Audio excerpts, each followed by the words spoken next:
We might be too young to have a spotted cow, but we are both diehard Packers fans. I could talk about this for hours. He was my legend. He was my quarterback one. Taysom Hill, forever in my heart. We have a kind of a reputation of being the young and diehard fans. How is that, Dr. Pepper Taysom? Amazing. Okay, good. Let's keep it under 25 minutes, all right?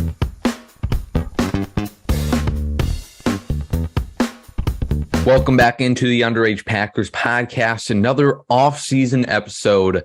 Today, we have some things to discuss before training camp begins here in just a few short weeks.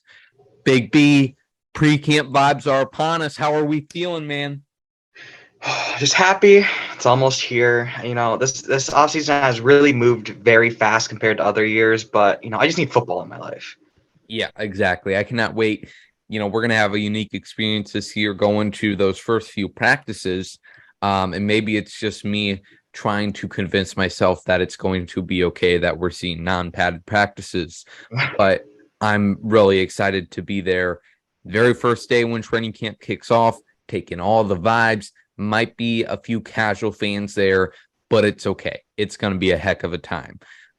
So with that, let's announce, because I think we might have said previously the dates that we originally picked to go to training camp, but it is now official that me and Big B will be at Packers training camp July 26th through the 29th. So those first three practices, not a lot of our other friends are going to be there. So if you're in town, say hi to us. We'll be happy to talk to you.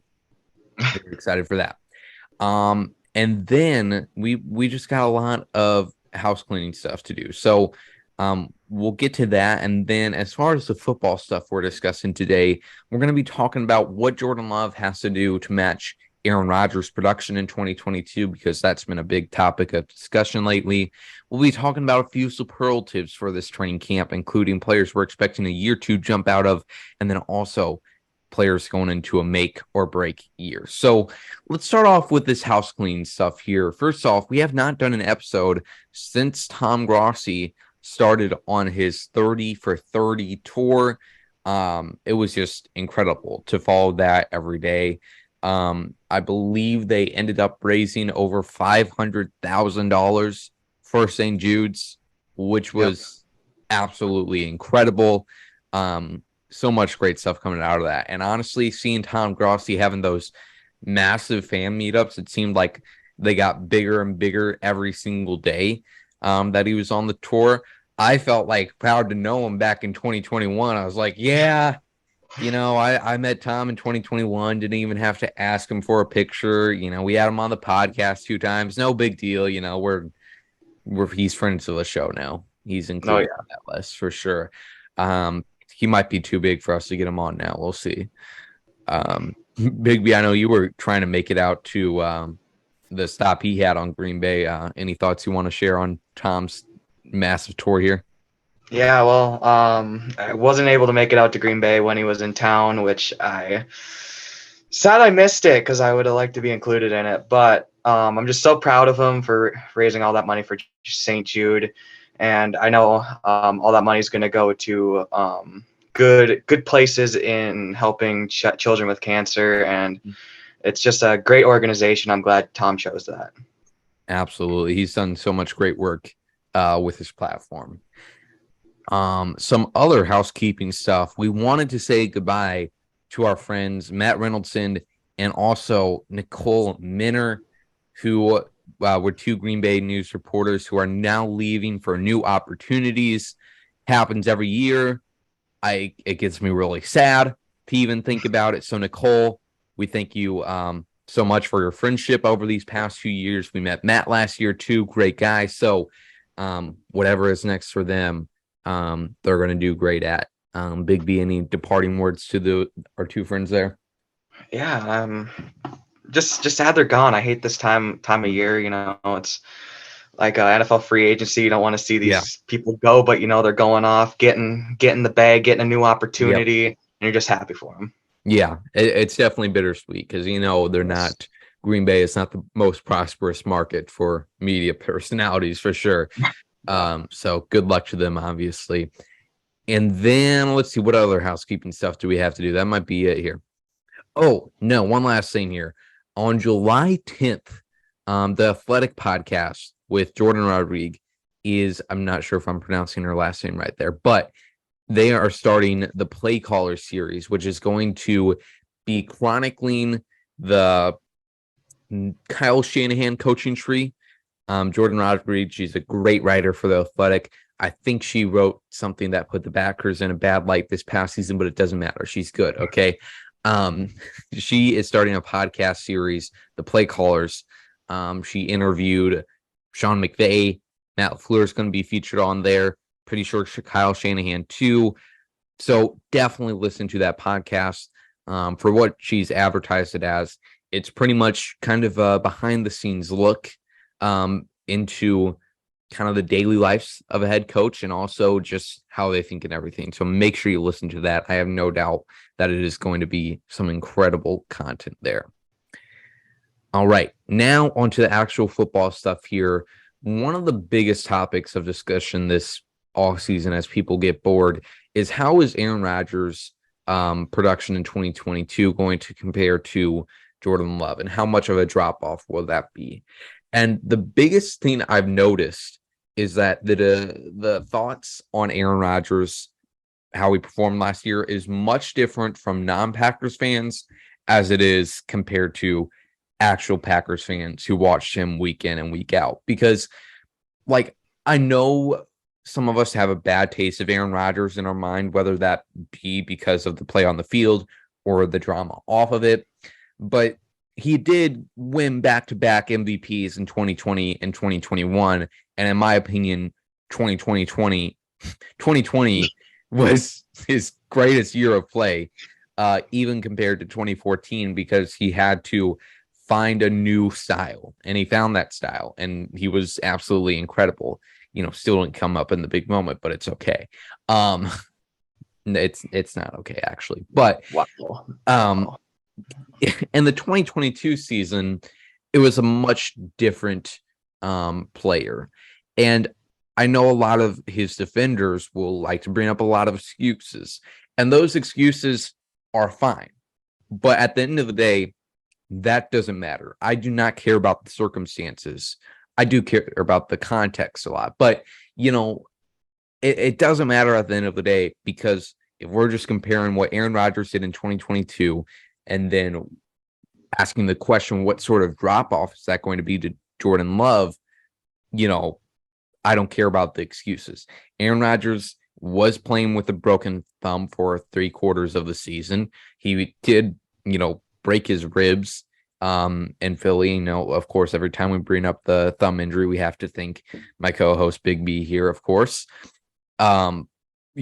He had those circumstances. He had a bad offensive line early on in the season, and that really affected. You could see even by the end of the season, his eyes were still drifting down because he was worried that he still had Royce Newman in there and that pass rusher was going to be in his face in half a second there.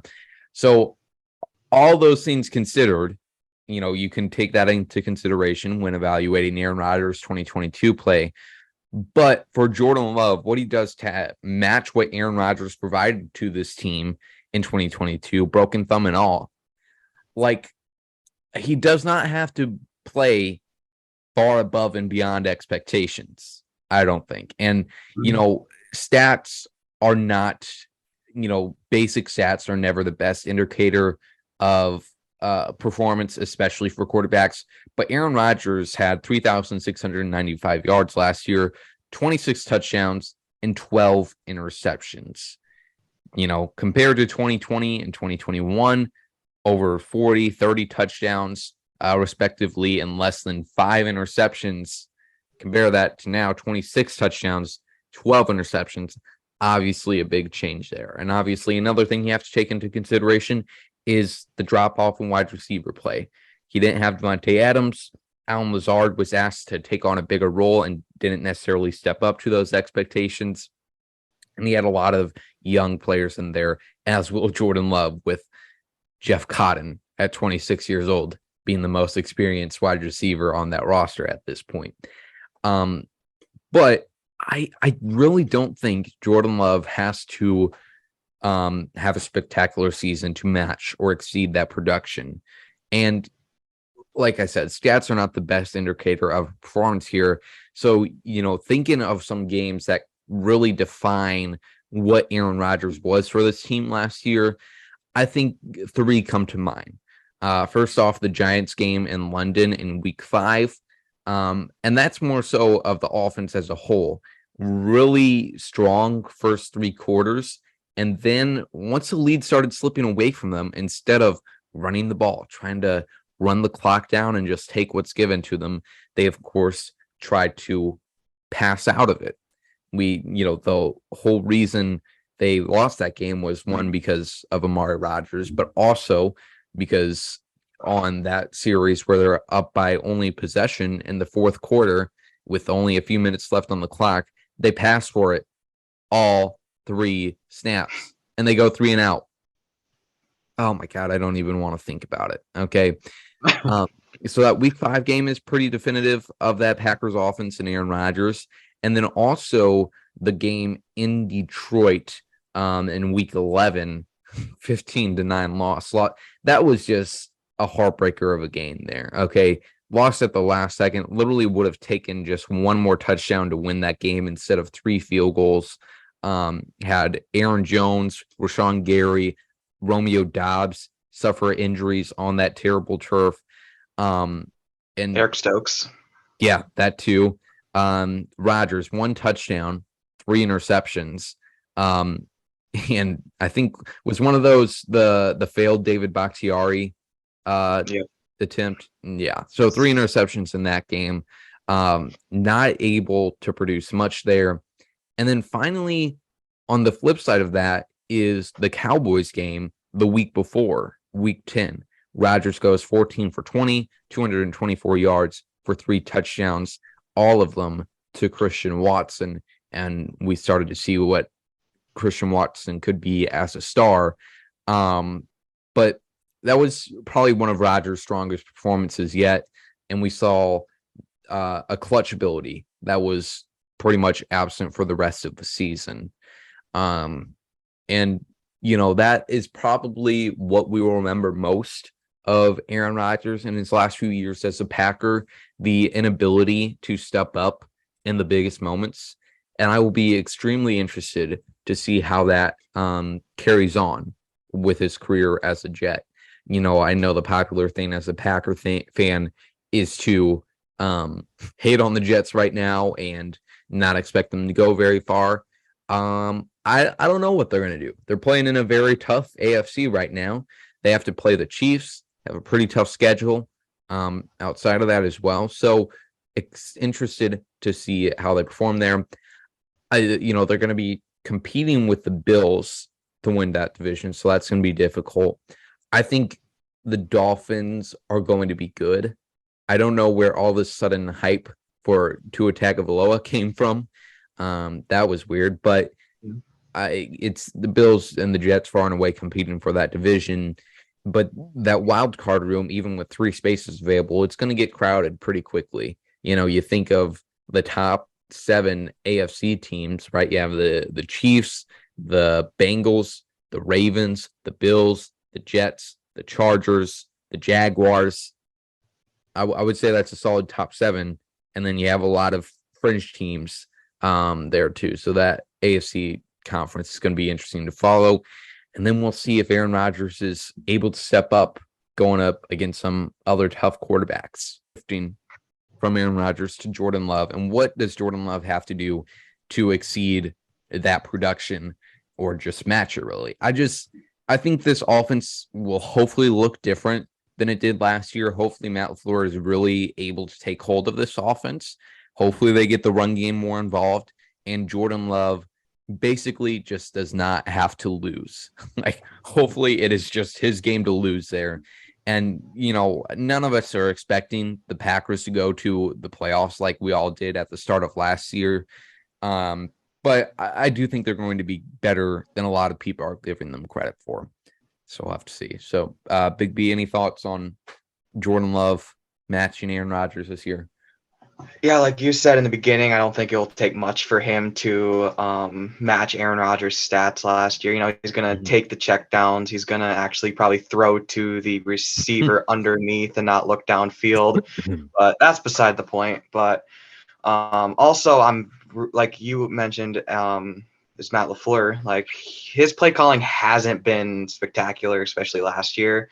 And, he's run some questionable plays in some moments that I would like for him not to run in those moments, like the Alan Lazard thing Yes. versus the Lions in the final week. That was just atrocious Oh play my God. calling there.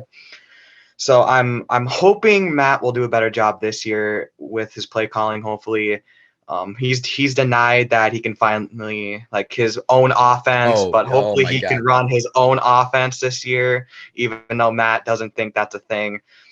So I'm really looking forward to see what Matt LaFleur does, and hopefully that will help Jordan Love in the process. Yeah, he got so upset when in a press conference a few weeks ago somebody asked him, does Aaron being gone, does that give you more control of this offense? He was like, no, I've always been the head coach and that isn't changing.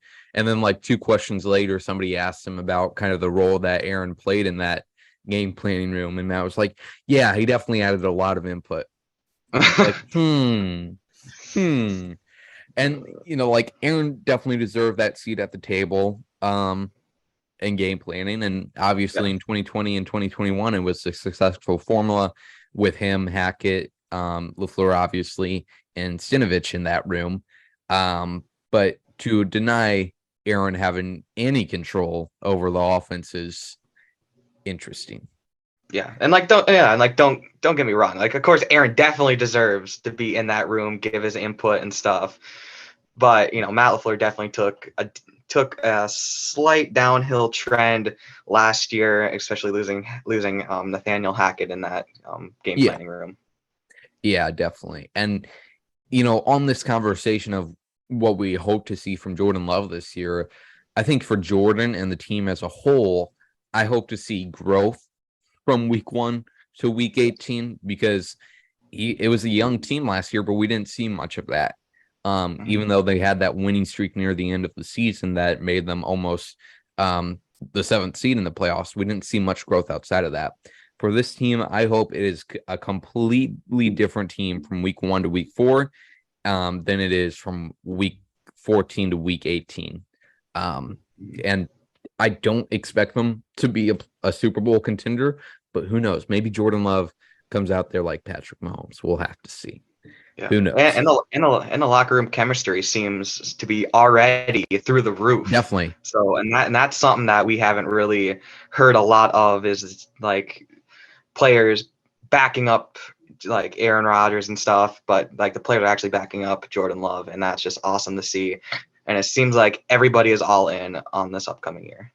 Yeah, for sure. It does seem like, there was obviously a lot of respect for Aaron, even last year in some games that he didn't perform so well in. But there really is, Jordan Love isn't 39 and he can relate to these guys a lot more. Has spent Yes. the past 3 years with him already. You got Jair Alexander coming around the back, the little rascal he is, and saying that Jordan is the best quarterback in the game. So I'm really excited to see that, for sure. I'm excited to have some young blood in here. Okay, and now on to some training camp discussions here. Oh man, these get me so excited. First off, year 2 jumps. We were just talking about the growth that we hope this team has. And the Packers as a draft and develop team, even though that's kind of getting a little bit shaken up this year with a completely different look, but they're still a draft and develop team at heart, and they rely on players in year 2 to make a big jump and to solidify their role. So one player that I'm hoping is going to have a year 2 jump here is Romeo Doubs. We heard so much about this kid. I say kid, he's like 3 years older than me, but we heard so much about Romeo in training camp and preseason. We saw with our own 2 eyes when we went to training camp that he is a playmaker for sure. But once we got into the season, like he was a rookie wide receiver for sure. And he faced some injuries in there, certainly, but he ended the year with 42 receptions, 425 yards, and 3 touchdowns. I'm really hoping he has the same training camp that he did last year and that it also translates into a big season for him, because he is going to be that number 2 or number 3 wide receiver, depending on how things shake out in camp. Big B, who is your player you're expecting a year to jump out of?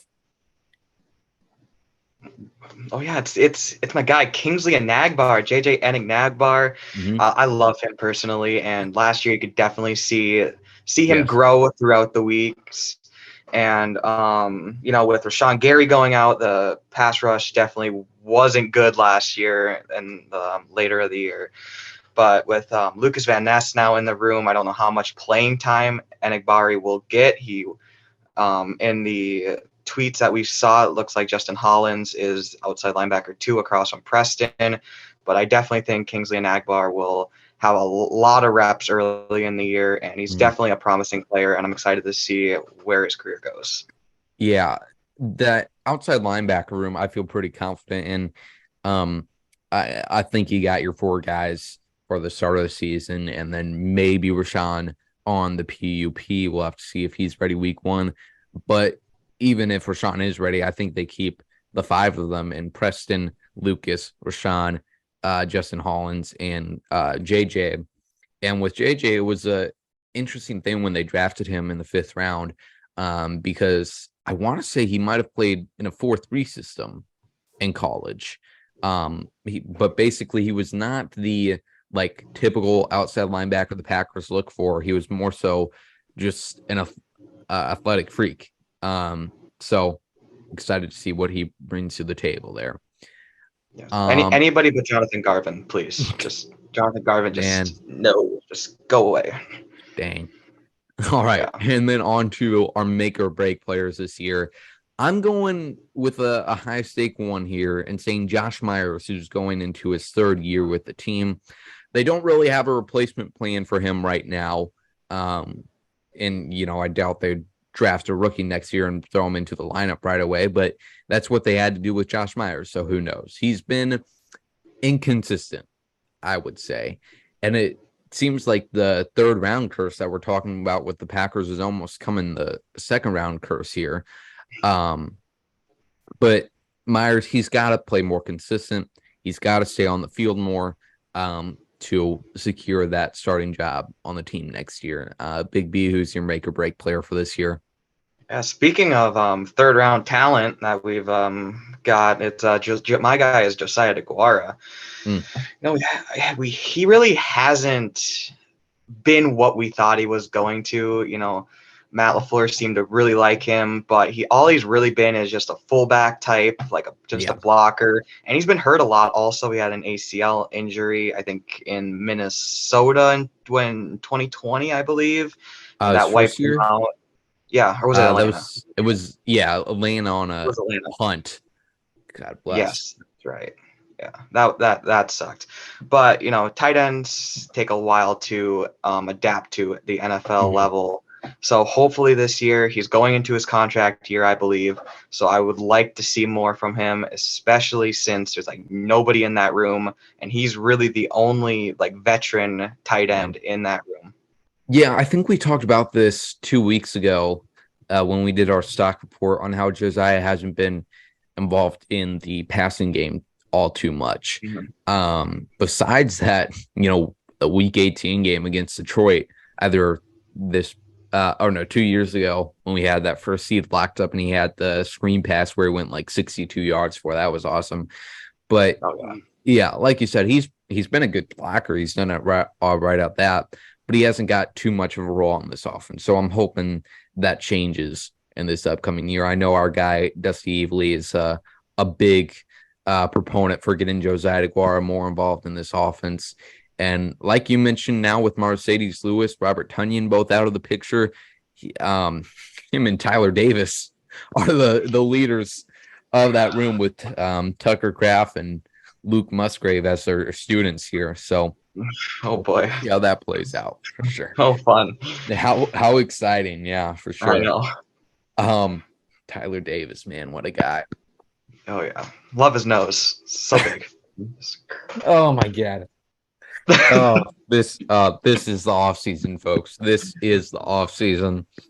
I mean, he does have he's got quite the beaker on his face for sure.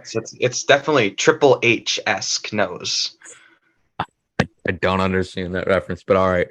All right, so somebody will get it, and Okay, they'll all right, think it's good. funny, and that's all that matters. All right. Well, that's where we're going to end this episode off on the Underage Packers podcast. As me and Big B were discussing, we are pretty much full in swing now here. We got this, and then in 2 weeks, we should have a training camp preview with a special guest that we have been waiting to talk to for a long time. And then after that, it's training camp season, baby. And it's all, nonstop from there. So looking forward to it. We thank you for watching this episode of the Underage Packers podcast. Make sure to follow us on all the social medias. We don't have threads yet, but we'll see how long that takes for us to get on there. But we'll talk to you later, and I'll always go Pack Go.